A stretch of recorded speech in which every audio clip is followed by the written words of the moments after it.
सबसे बड़ी बात यह है कि वीडियो देखने से ये नज़र आ रहा है कि एयरक्राफ्ट ने लिफ्ट प्रोड्यूस करना बंद कर दिया और उसके कारण ये हो सकते हैं कि most probably loss of thrust, जो कि फ्यूल स्टार्वेशन की वजह से हो सकता है, फ्यूल मिलना इंजन को बंद हो गया हो, या बर्ड स्ट्राइक हो सकती है और पायलट एरर भी हो सकता है। तो जब मैं मे डे अनाउंस करता हूं तो मैं इमरजेंसी डिक्लेयर कर रहा हूं कि now I am in emergency, I need help.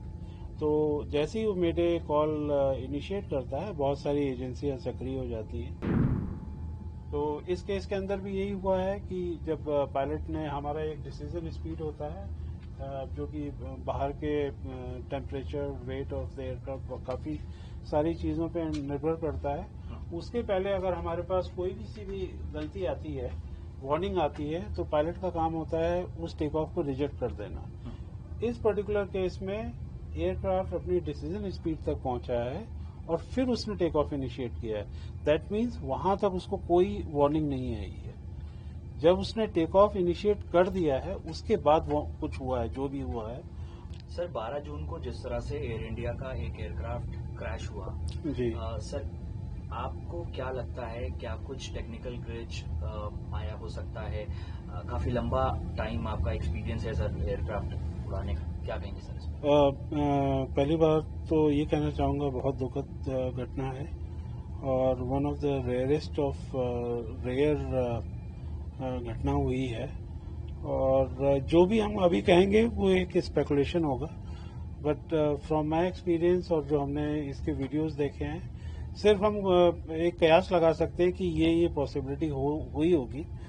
तो सबसे बड़ी बात यह है कि वीडियो देखने से ये नज़र आ रहा है कि एयरक्राफ्ट ने लिफ्ट प्रोड्यूस करना बंद कर दिया और उसके कारण ये हो सकते हैं कि most probably loss of thrust, जो कि फ्यूल स्टार्वेशन की वजह से हो सकता है, फ्यूल मिलना इंजन को बंद हो गया हो, या बर्ड स्ट्राइक हो सकती है और पायलट एरर भी हो सकता है। उसको भी हम नज़रअंदाज नहीं कर सकते, नकार नहीं सकते।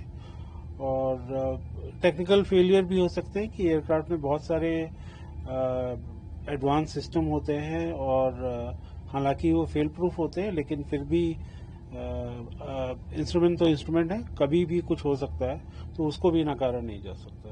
तो इनमें से कुछ भी हो सकता है। तो सर अब आपको क्या लगता है किस तरह से पता चल पाएगा, क्योंकि ब्लैक बॉक्स मिल गया है?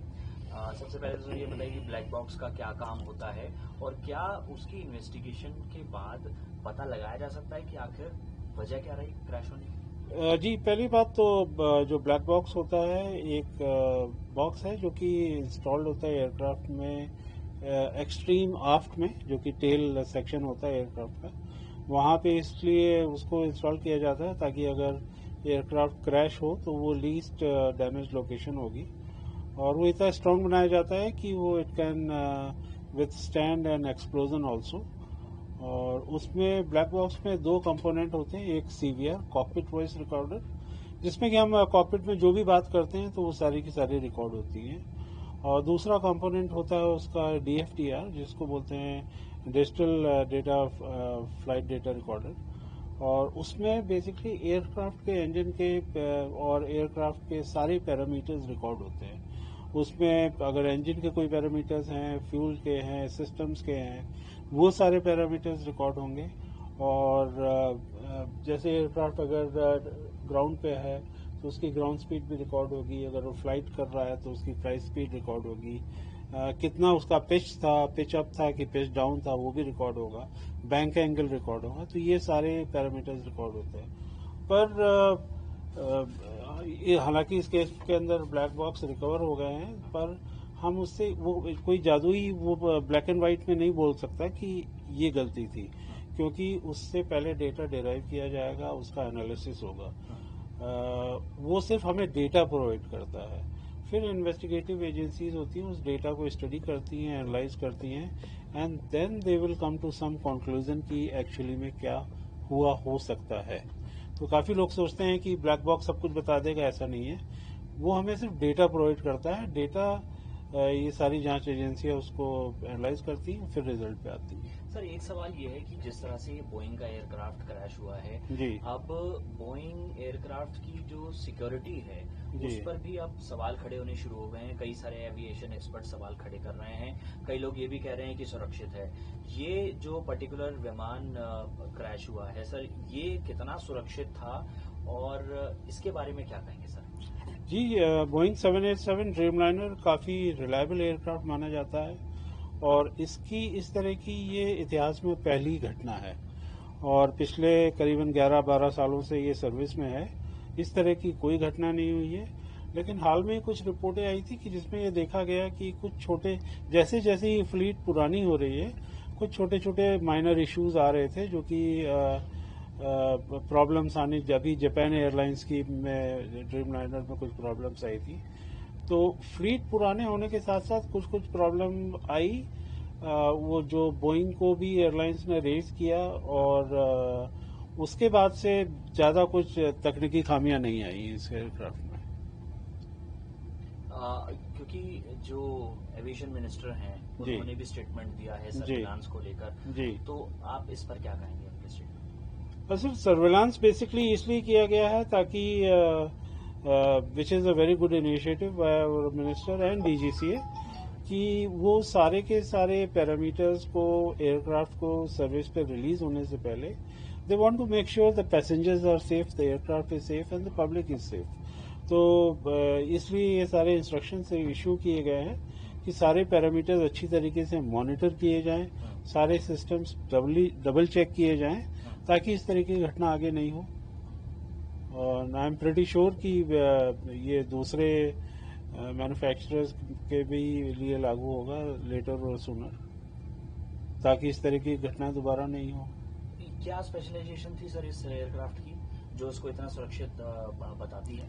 सर ये वाइड बॉडी एयरक्राफ्ट है और लॉन्ग हॉल रूट पे इस्तेमाल होता है।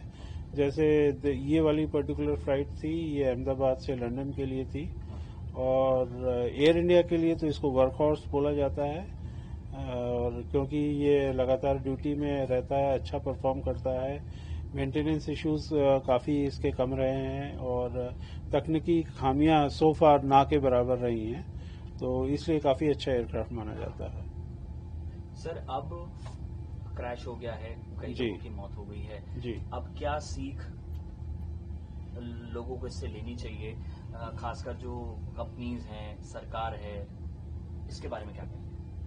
जी सर, पहले तो मैं मेरा एविएशन का एस्पेक्ट रख देता हूं कि जब भी कोई दुर्घटना होती है तो एविएशन में हम लोग हमेशा लर्न करते हैं कि जब भी कोई गलती हुई है और हमें उसके कारणों का पता लगाते हैं और फिर हम इस तरह के उपाय करते हैं ताकि उस तरह की घटना दोबारा नहीं हो। तो ये हमेशा लर्निंग एक्सपीरियंस चलता है और I think same system will be followed by DGCA, manufacturers and government.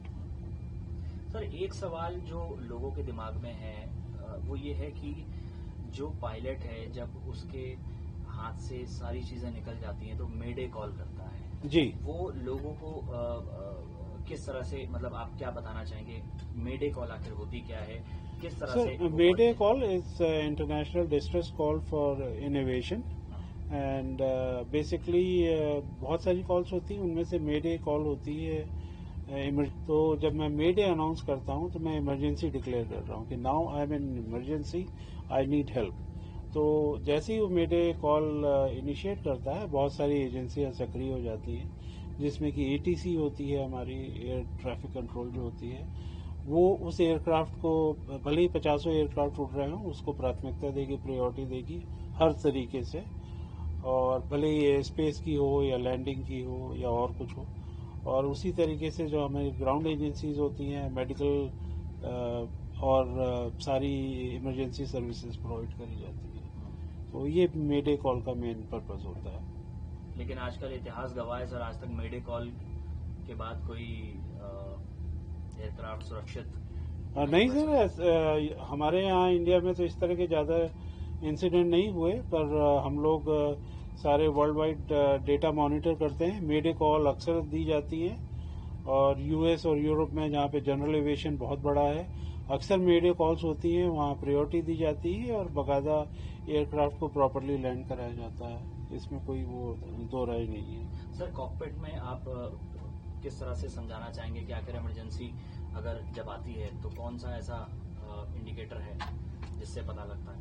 जी, इसमें बहुत सारे इंडिकेटर होते हैं। अगर आप देखें तो ये हमारा बीच में जो ये दो स्क्रीन नजर आ रही हैं, ये सिस्टम्स डिस्प्ले स्क्रीन है और ये हमारे इंजन पैरामीटर्स हैं। और ये अगर आप स्विचेस देख रहे हो तो ये सारे के सारे सिस्टम के स्विचेस हैं। फॉर एग्जांपल अगर हम ब्रीड पेज दबाते हैं तो ये हमारा ये ब्रीड का सिस्टम आ जाता है। इंजन का पेज दबाएंगे तो ये हमारे इंजन पैरामीटर्स आ जाते हैं। और ये हमारा ई कैम वार्निंग होता है। अगर देख रहे हैं तो अभी सब ग्रीन में है, तो ये हमारे ये बता रहा है कि टेक ऑफ के लिए एयरक्राफ्ट बिल्कुल ठीक है। अगर एयरक्राफ्ट के सिस्टम, एयरक्राफ्ट में 200 से ज्यादा कंप्यूटर होते हैं जो कि कंटिन्यूस मॉनिटरिंग करते हैं एयरक्राफ्ट की, किसी भी चीज को डिटेक्ट करते हैं तो इमीडिएटली यहाँ पे वो चेंज हो। फॉर एग्जाम्पल अभी जैसे मैं आपको एक एग्जाम्पल दे सकता हूँ। हमारा पार्किंग ब्रेक ऑन है और अगर मैं इसको पावर ऐड कर देता हूँ टेक ऑफ के लिए, तो आप ये देखेंगे कि ये इमीडिएटली वार्निंग वहां पे आ गया, यहाँ पे वार्निंग आ गया। ये इस तरीके से एयरक्राफ्ट वार्निंग दे देता है। तो हम कोई गलती अगर हमसे हो भी जाए तो आपके सिस्टम आपको इमीडिएटली इन्फॉर्म कर देते हैं। तो इस केस के अंदर भी यही हुआ है कि जब पायलट ने, हमारा एक डिसीजन स्पीड होता है जो कि बाहर के temperature, weight of the aircraft, काफी सारी चीजों पे निर्भर करता है। उसके पहले अगर हमारे पास कोई भी सी भी गलती आती है, वार्निंग आती है, तो पायलट का काम होता है उस टेक ऑफ को रिजेक्ट कर देना। इस पर्टिकुलर केस में एयरक्राफ्ट अपनी डिसीजन स्पीड तक पहुंचा है और फिर उसने टेक ऑफ इनिशिएट किया है। दैट मीन्स वहां तक उसको कोई वार्निंग नहीं आई है। जब उसने टेक ऑफ इनिशिएट कर दिया है उसके बाद वो कुछ हुआ है, जो भी हुआ है, और एकदम बहुत कम हाइट पे हुआ है। मुश्किल से 57 सेकेंड की टोटल फ्लाइट थी। 26 सेकेंड बाद वो एयरक्राफ्ट इंस्टॉल हो चुका था। तो पायलट के पास कोई चारा ही नहीं बचा था, सामने जो भी बिल्डिंग थी उस पर जाके क्रैश हो गया वो। Aircraft have been crashed. So what do you have to say on this? First of all, I would like to say it was a very, very tragic accident which occurred, and it will be marked as a black day in Indian aviation history. Not just Indian aviation industry, but the entire world aviation industry. So this was not supposed to happen, but it did happen, and that's really very tragic. I feel very sad for the families, our aviation community also, and members of the family who have passed away. Sir, any reason you? As of now, we can only speculate as to what happened, but it can be a myriad reasons. It can be, seems like it. There was a loss of thrust on both engines, so the aircraft basically stopped producing any thrust and is stalled. And so the reasons can be loss of thrust on both engines, can be due to fuel starvation. It can happen because of bird strike. It can happen because of any technical error. It can also happen because of any human error. That also cannot be ignored. So that will come out after the investigation is completed. Sir, Aviation Minister also made a statement about the security of Boeing aircrafts. So about surveillance. So what do you have to say on this? That is pretty normal. That is to safeguard the interest of the passengers and the aircraft and the general public, to make sure that these aircraft are airworthy. So if and such a tragic incident has happened, so it calls for this kind of measures so that the public can feel safe. And so when you go fly, you want to make sure that you will be landing alive. So that these kind of measures are required to double check, make sure everything is okay before the aircraft is released back to service. Sir, after this crashing of Boeing aircraft, sir, many people have raised questions on security of Boeing aircraft. So what do you have to say on this? So this Boeing Dreamliner 787 aircraft is a workhorse aircraft for a lot of airlines, including Air India. And it's a very reliable aircraft. This is the first incident that has happened. But of late, this fleet has been getting old, like almost more than 10 to 12 years, which is nothing if you compare the age in aviation aircraft this thing. But some concerns have been raised by various other airlines as the fleet is aging. There has been some issues cropping up. I'm not pretty sure how Boeing is dealing with these issues or how they are addressing these issues.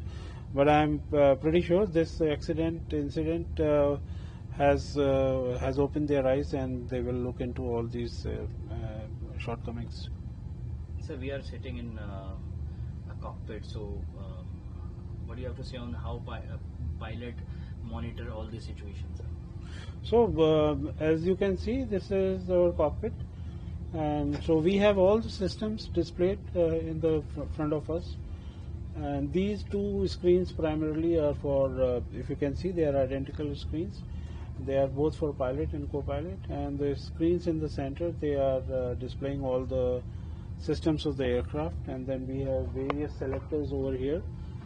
So engine, fleet pages, so whatever system we want to call for, we can just simply press. For example, if I want to call pressurization page, I can just call up this page and see all the information over there. And this is our primary ECAM warning. So if you right now, if you can see, everything is in green, so aircraft is in perfect takeoff configuration. There is nothing wrong with the aircraft. Any kind of warning that can happen, you will see right away straight ahead. And you will, if it is a emergency warning, it will come red in color. If it is something which is not that serious, it will come in amber color.